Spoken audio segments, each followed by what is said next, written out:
Hello and welcome, मैं विवान और आप देख रहे हैं बॉलीवुड का hottest news show planet Bollywood news. हम एक बार फिर हाजिर हैं बॉलीवुड की latest news and hot gossips लेकर। So why wait, let's start with the headlines.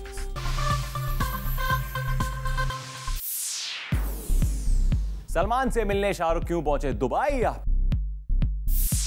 Priyanka क्यों बढ़ा रही है अर्पिता खान से नजदीकियां? खुद प्रियंका देंगी जवाब। पटौड़ी के फैमिली डिनर से क्यों गायब रहे कुणाल खेमू? सोनम कपूर ने कैसे फिर से जोड़ लिया है आरके कनेक्शन?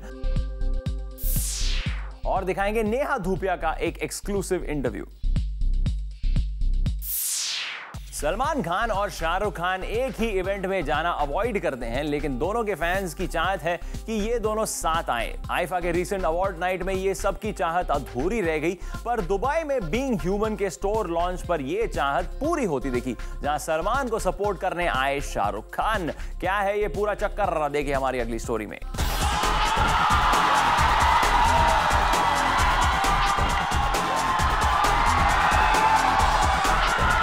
सलमान खान के फैंस में शुमार हुए शाहरुख।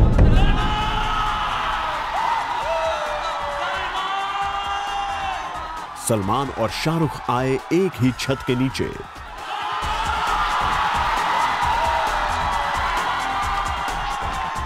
हुआ ना ताज्जुब सुनकर कि करीब 4 साल से एक दूसरे की परछाई को भी अवॉइड करते चले आ रहे ये स्टार्स आखिर एक ही जगह पर कैसे आ गए? तो आपको बता दें कि दोनों की दोस्ती की उम्मीद तो पहले भी कई बार टूट चुकी है। दोस्ती नहीं। पर दोनों को साथ देखने की इनके फैंस की उम्मीद पूरी तरह कैसे टूट सकती है, जो एक बार फिर जगाई है सलमान के एक स्पेशल फैन ने दुबई में बीइंग ह्यूमन स्टोर लॉन्च के मौके पर। इसीलिए अगर कहीं आप असली शाहरुख का इस इवेंट में इंतजार कर रहे हैं तो आपको थोड़ा मायूस होना पड़ेगा। वैसे भी यहाँ सलमान खान के फैंस का ऐसा क्रेज देखने को मिला कि किसी दूसरे सुपरस्टार के लिए जगह ही नहीं थी। सलमान खान दुबई के एक मॉल में स्प्लैश के साथ अपने बीइंग ह्यूमन स्टोर को लॉन्च करने पहुंचे थे। सलमान ने यहाँ एक प्रेस कॉन्फ्रेंस की, अपने फैंस को ऑटोग्राफ दिए और फाइनली पहुंच गए उस स्टोर पर जिसे वो लॉन्च करने आए थे। अब जरा यहाँ सलमान खान और उनके फैंस का जलवा भी देख लीजिए।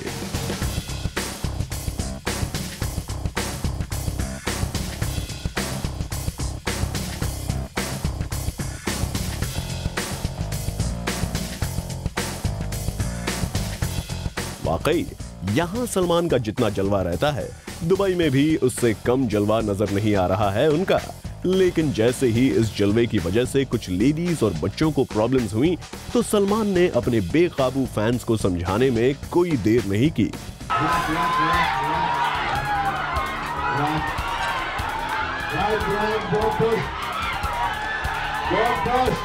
यहाँ पे बच्चे आए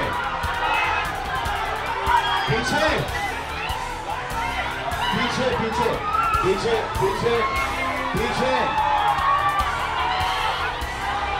अबे यहाँ पे बहुत सारे बच्चे उनकी लग रही है यहाँ पर।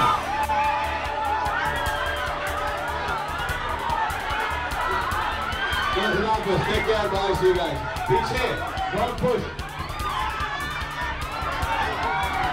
इसके बावजूद जब अपने फैंस को काबू में लाने की सलमान की कोई भी कोशिश कामयाब नहीं हुई, तो हमने देखा बॉलीवुड के सबसे दबंग खान का डर। देखिए कैसे औरतों और बच्चों को यहाँ हुई परेशानी ने हमारे सलमान को डरा दिया।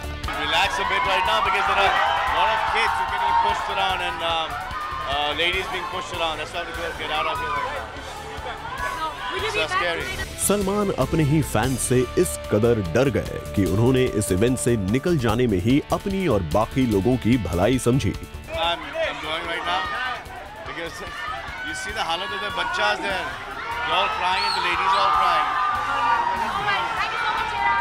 लेकिन अगर आप ये सोच रहे हैं कि सलमान से मिलने आए शाहरुख से तो हमने आपकी मुलाकात करवाई ही नहीं, तो आपको निराश होने की जरूरत नहीं है, क्योंकि अब आपके सामने आ रहे हैं ऐसे शाहरुख जो सलमान के फैन हैं।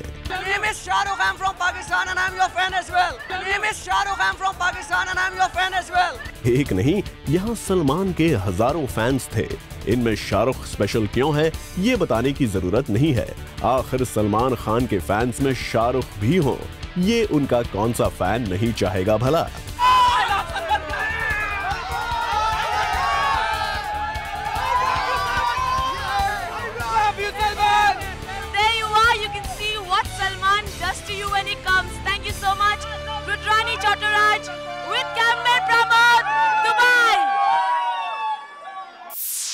प्रियंका चोपड़ा बढ़ाना चाहती है सलमान खान से नजदीकियां और इसीलिए वो कर रही है अर्पिता के साथ बॉन्डिंग।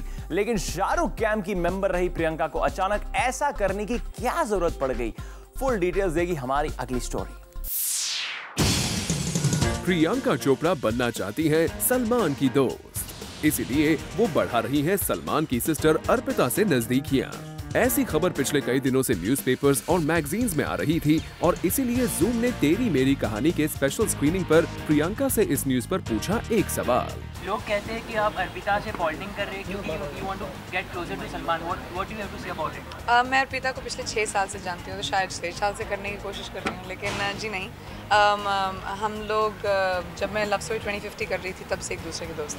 वेल प्रियंका, अगर आप पिछले 6 सालों से अर्पिता को जानती हैं, तो अचानक अर्पिता से आपकी बढ़ती नजदीकियों की खबर अब क्यों आ रही है? वैसे जूम की सोर्सेज की माने तो इस खबर में काफी हद तक सच्चाई है, क्योंकि कुछ दिनों पहले ही प्रियंका और शाहरुख के कैंप के बीच सब कुछ ठीक नहीं चल रहा था और उस समय प्रियंका को सलमान के रूप में एक सहारा नजर आ रहा था जो उन्हें इस बिग वॉर में हेल्प कर सकते थे। लेकिन करण जौहर की बर्थडे पार्टी पर हुए पैचअप के बाद अब पीसी ने अपने सुर बदल लिए हैं। मैं अर्पिता को पिछले 6 साल से जानती हूँ, तो शायद 6 साल से करने की कोशिश कर रही हूँ, लेकिन जी नहीं। हम लोग जब मैं लव स्टोरी 2050 कर रही थी तब से एक दूसरे के दोस्त। प्रियंका अगर अर्पिता के साथ 6 साल पुरानी दोस्ती के बावजूद अब सलमान के करीब नहीं पहुंच पाई है, तो आपको थोड़ी और मेहनत करने की जरूरत है। वैसे प्रियंका के अर्पिता को लव स्टोरी 2050 के वक्त से ही जानने के दावे से एक और न्यूज पर मोहर लग गई है कि प्रियंका कभी हरमन को डेट किया करती थी, क्योंकि अर्पिता ने ये एक न्यूज़पेपर को दिए बयान में कहा था। I would like to defend PC on this. She and I go back a long way. When I was dating Arjun and she was with Harman. Arpita की इस बात से साफ हो जाता है कि प्रियंका भले ही आज तक अपने और हरमन के रिश्ते से इनकार करती आई हो, लेकिन इसमें कुछ न कुछ सच्चाई तो जरूर थी। For Hardik Tanna, zoom, Mumbai.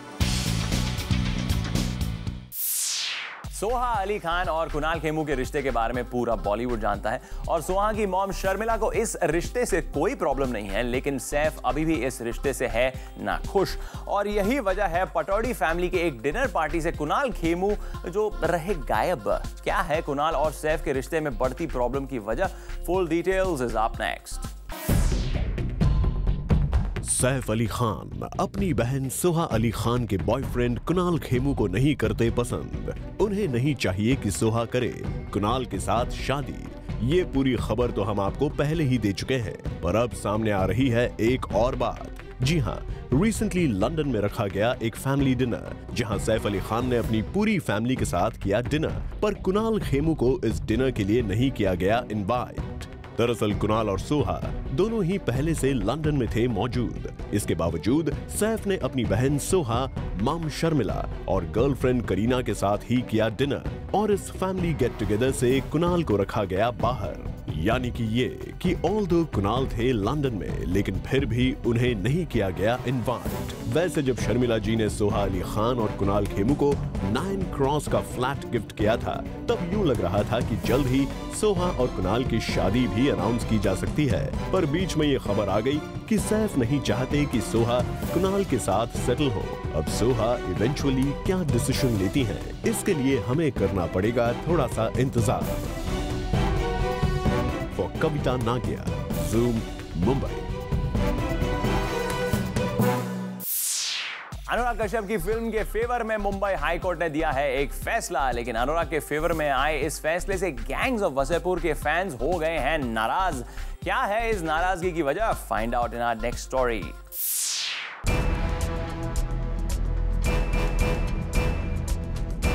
Anurag Kashyap की अपकमिंग फिल्म गैंग्स ऑफ वसेपुर फिर से आ फंसी है ब्रॉडकास्टिंग राइट्स के पचड़े में। हाल ही में बॉम्बे हाई कोर्ट ने गैंग्स ऑफ वसेपुर के प्रोड्यूसर्स के हक में एक फैसला दिया था, जिसके मुताबिक बिना इस फिल्म के प्रोड्यूसर्स के परमिशन के कोई भी media platform gangs of Wasseypur के कंटेंट को टेलीकास्ट नहीं कर सकता। और यही वजह रही है कि अब इंटरनेट यूजर्स इस फिल्म के सॉन्ग्स और ट्रेलर्स को ऑनलाइन एक्सेस नहीं कर पा रहे। और इस बात की नाराजगी अनुराग के फैंस ने एक सोशल नेटवर्किंग साइट पर जाहिर की। लेकिन आप जानकर चौंक जाएंगे कि अनुराग को इस बात बात की जानकारी तक नहीं थी कि कोर्ट ने उनकी फिल्म के फेवर में ऐसा कोई फैसला दिया है और अनुराग ने पहले अपने फैन से इशू को अपने प्रोड्यूसर से समझने के लिए थोड़ा वक्त मांगा और थोड़ी देर बाद ट्वीट करते हुए लिखा, When my films were pirated, my producers and investors never blamed me. And now when we get a JD order, the internet blames me. The order has been taken by investing parties to protect their investment, but they have assured me that it will be used responsibly. ऐसा पहली बार देखने में आया है कि कोई producer अपनी ही film को लेकर खुद हाई कोर्ट पहुंच गया है। वैसे ऐसा होना सही भी है क्योंकि इससे पहले रिलीज हुई अनुराग की फिल्म्स पायरेसी का शिकार हो गई थी, जिस वजह से प्रोड्यूसर्स को भारी नुकसान उठाना पड़ा था और शायद यही वजह है कि अनुराग ने अब इस इशू पर कमेंट करने से इनकार कर दिया है। For Ilika Srivastava, Zoom, Mumbai. कुछ दिनों पहले शो कॉफी विद करण में सोनम कपूर ने उड़ाया था रणबीर का मजाक और तब से इन दोनों स्टार्स के बीच में आ गई थी प्रॉब्लम्स। लेकिन अब ज़ूम को पता चला है कि सोनम फिर से करना चाहती है रणबीर से दोस्ती। आखिर क्यों सोनम फिर से करना चाहती है रणबीर से दोस्ती? Find out in our next story. Sonam Kapoor ने फिर जोड़ दिया है आरके कनेक्शन। एक बार फिर आरके से जुड़ गई है सोनम अपनी फिल्म के थ्रू। अब आप सोच रहे होंगे कि क्या रणबीर कपूर से कर दिया है सोनम ने कोई पैचअप और क्या उनकी फिल्म में है रणबीर की कोई झलक? तो भाई हम आपको बता दें कि जिस आरके की हम बात कर रहे हैं वो रणबीर कपूर नहीं, उनके दादा राज कपूर हैं। सोर्सेस की माने तो राज कपूर के रोमांस को रिवाइव करेंगी सोनम कपूर की फिल्म रांझना। इस फिल्म में सोनम और धनुष के बीच जो रोमांस दिखाया जाएगा वो हूबहू राज कपूर और नरगिस के रोमांस का रेप्लिका होगा। आरके और नरगिस की तरह innocent and old fashion romance होगा सोनम की फिल्म रांझना में। इस फिल्म को लेकर पहले ये खबर भी आई थी कि साउथ स्टार धनुष के डेब्यू को बेहतर बनाने के लिए फिल्म के डायरेक्टर ने उन्हें राज कपूर की डीवीडीज गिफ्ट की है। धनुष को श्री 420, आवारा और मेरा नाम जोकर की डीवीडीज गिफ्ट की गयी ताकि वो राज कपूर के एनेक्डोट्स और हिंदी सीख सके। लेकिन सच्चाई ये है कि धनुष को राज कपूर की तरह अपनी लीडिंग लेडी को रोमांस करना भी सीखना होगा। ये टिप शायद सोनम रणबीर से भी लेना चाहे। For Kunal Mandekar, zoom, Mumbai. Planet Bollywood news में फिलहाल वक्त है एक छोटे से ब्रेक का, लेकिन ब्रेक के बाद हम आपको दिखाएंगे नेहा धूपिया का एक एक्सक्लूसिव इंटरव्यू।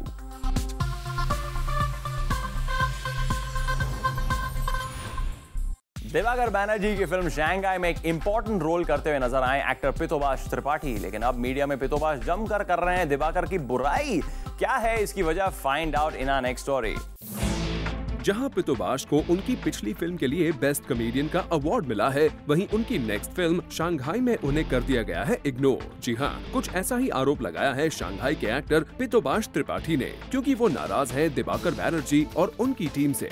रिसेंटली दिए गए मीडिया इंटरव्यूज में पितोबाश ने सीधा निशाना साधा है दिवाकर पर। पितोबाश का कहना है कि उन्हें पूरी तरह से शंघाई में इग्नोर किया गया है। न ही उनके पास इसके फर्स्ट लुक का इन्विटेशन आया और न ही म्यूजिक लॉन्च का। उन्हें अपनी फिल्म के इन इवेंट्स की जानकारी मीडिया से पता चली, उनको ठीक तरह से हाईलाइट नहीं किया गया। यहाँ तक कि आईफा में भी उन्हें सिर्फ इसीलिए बुलाया गया क्योंकि उनका नॉमिनेशन था और उन्हें स्टार्स नहीं बल्कि ऑडियंस के बीच बिठा दिया गया था। और जब ज़ूम ने इस बारे में दिवाकर के स्पोक्स पर्सन से बात की तो उनका कहना था कि पितोबाश को हर इवेंट के लिए इनवाइट भेजा गया था, उनको हर जगह बुलाया गया था और ये हमारे ऊपर नहीं बल्कि मीडिया के ऊपर डिपेंड रहता है कि मीडिया किसका इंटरव्यू लेना चाहती है। इस फिल्म में इमरान के मेकओवर ने अभय के स्टारडम को भी ओवरपावर कर दिया था। इस स्टोरी में कितनी सच्चाई है ये तो हम नहीं जानते, मगर इतना जरूर कहेंगे पितोबाश कि हर फिल्म के लिए अवार्ड मिलना जरूरी नहीं है। और ये बातें आपने फिल्म के रिलीज के बाद क्यों सामने लाई है? पहले क्यों नहीं? कहीं खुद से खुद की पब्लिसिटी तो नहीं कराना चाहते? जो भी हो, वी होप आपके मसले आपस में ही सॉल्व हो जाएं। For Chetna Singh, zoom, Mumbai.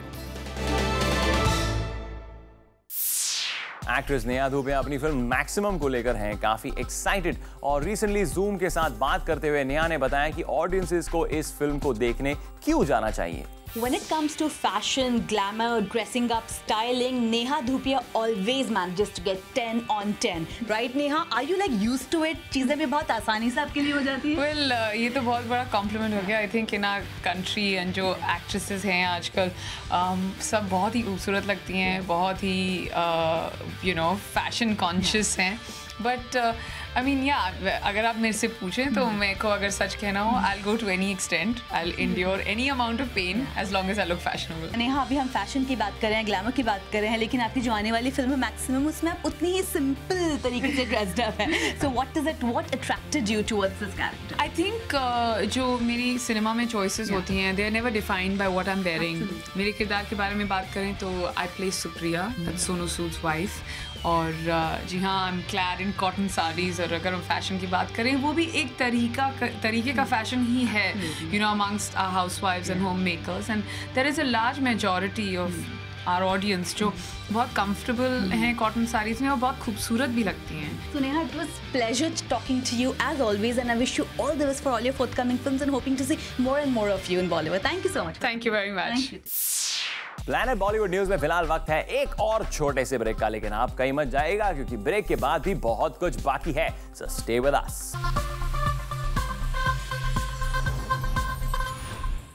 अभय देओल की एम्बिशियस फिल्म रॉक द शादी शेल्व हो चुकी है और अब इस फिल्म के शेल्व हो जाने का ब्लेम एक्टर और प्रोड्यूसर एक दूसरे पर डाल रहे हैं.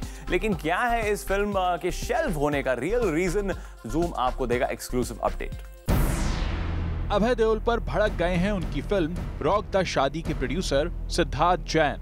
रॉक द शादी को इंडिया की पहली 3D हॉरर फिल्म कहा जा रहा था और इसकी शूटिंग भी काफी पहले ही शुरू हो चुकी थी. लेकिन शूटिंग स्टार्ट होने के कुछ दिन बाद ही ये फिल्म स्टॉल हो गई और इसका मेन रीजन बताया गया ये कि फिल्म हो गई है ओवर बजट. लेकिन रिसेंटली अभय देओल ने फिल्म के स्टॉल होने का सारा ब्लेम प्रोड्यूसर सिद्धार्थ जैन पर डाल दिया और अब सिद्धार्थ ने अभय के इन आरोपों का जवाब देते हुए कहा है, I am currently in Fiji for a film, so wish I could do this face to face and I really wished that Abhay would speak to me directly and not through the press.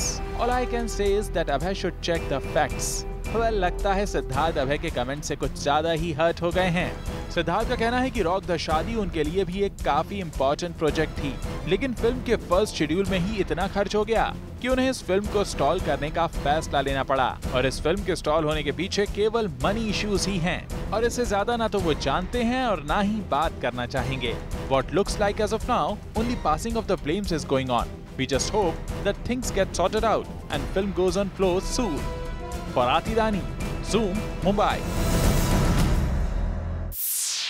Don't forget, you can also catch all the episodes of Planet Bollywood News on youtube.com/zoomtv and dailymotion.com/zoomtv. With this, it's a wrap. Planet Bollywood News में कल हम फिर लौटेंगे लेकर बॉलीवुड की और भी latest news and gossip. Till then, keep watching Zoom, India's #1 Bollywood channel.